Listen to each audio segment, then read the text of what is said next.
finalist number 3 is Emily Yu. Emily, hello, welcome and congratulations to you. Emily, how old are you? What school do you go to and where are you living? I'm 14. I live in Toronto, in Ontario, and I go to Richmond Hill High School. Okay, thank you very much for joining us today. And so you'll be getting questions from Ben Yang and then from our Principal George Vandecure. So you have 3 to 4 minutes. Okay, thank you. Picture this. You wake up from a nap and look out your window. It's the year 2050, you're in central downtown, and you look around. As you admire the view from your bedroom, you notice that everywhere you look, you can see robots. There are robots fixing power lines, robots directing traffic. There are even robots leading tour groups. You might be wondering, what on earth is happening? Well, this is artificial intelligence, something that has the potential to both positively and negatively impact our world. As we become more reliant on AI to accomplish tasks, it will inevitably change the nature of work by inducing greater creativity, providing increased efficiency and convenience, and by changing the routines in our daily lives. One way that artificial intelligence will affect the workforce is that it'll inspire greater creativity, as manual jobs will now be replaced by design jobs. For example, specialized jobs such as the design, development, and optimization of robots will be available. Moreover, individuals will have greater opportunity to expand their knowledge and skills on technology-related fields, and this will require ever-increasing imaginative powers.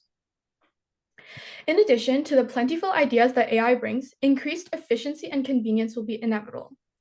For instance, robots are more proficient in working certain jobs than humans, as they can be programmed to work very fast.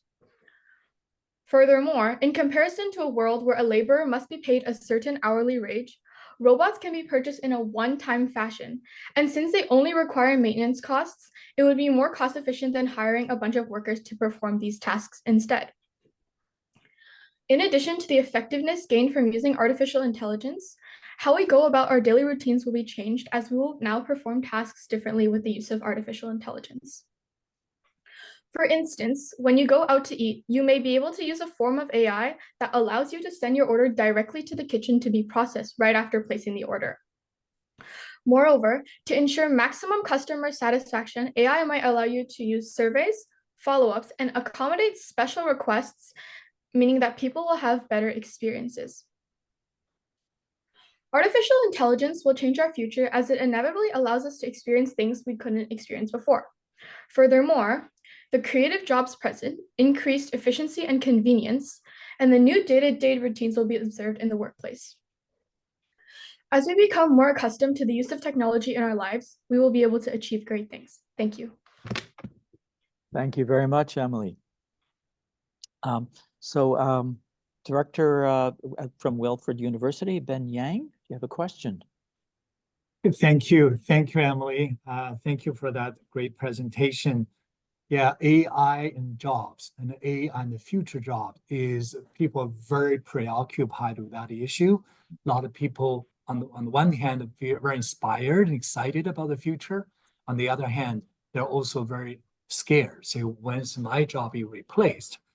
I read someone said, in the near future, that the world will divide into 80% and 20%. 20% of jobs that will be AI related, and 80% of people don't need to work anymore, right? So my question to you is two. One, do you agree or disagree with that 80-20 split? 80% people don't have job and 20% will create enough product and services satisfy all. Agree or disagree? Second, if you agree with that kind of a majority, the 80-20 split, what do you think 80% of people are going to do in the AI age?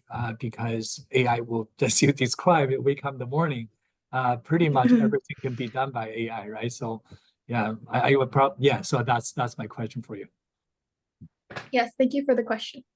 I personally believe that AI won't be replacing this many jobs, sorry, because as I mentioned before, with the new technology to replace all these manual jobs, people will now shift their focus, their labor into jobs that AI can't do, such as the design jobs that are required to make these AI and robots. So like I mentioned before, the design and the development and even like the manufacturing, sometimes there are things that robots can't do because they don't have a mind like we do as humans. And so those jobs will now be allocated to the humans to help enhance AI and integrate it into our society better. All right. So I think you think AI on one hand replace our manual jobs and at the same time will create a lot of new jobs. Yes. You think that can kind of balance out or even out between the job replaced and job created, or do you still see there's this kind of a gap between the two? Yes, like I mentioned in my last response, I don't think that AI can completely replace all the jobs that humans can replace, as their brains are all programmed by us. We're the ones who create them. So there's no way that they could replace and think the way that we think. So a lot of other jobs, and I'm sure as humans, we want to be employed. So we're going to leave a lot of opportunities for ourselves to earn money that the robots can't do. Okay. Thank you. Thank you for the question. Thank you very much. So our first three finalists are all based here in Canada, 2 in Ontario and 1 in British Columbia. And it's interesting now we're beginning to hear the potentials and the perils because there are potentials and there are perils with artificial intelligence. So we'll continue probably along that line of reasoning as we go on to our next finalist, number 4, Fatime Bakhtiari. Hello, Fatime. I'm sorry, Phil. Oh, We still I'm have so one sorry. judge. I am so sorry. I'm jumping ahead.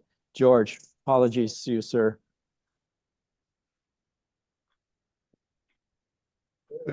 I unmuted. Imagine that. I feel so left out, Phil. Terrible. So I enjoyed your presentation, and because my question is going to be similar to the previous question. I think I'll change it a little bit.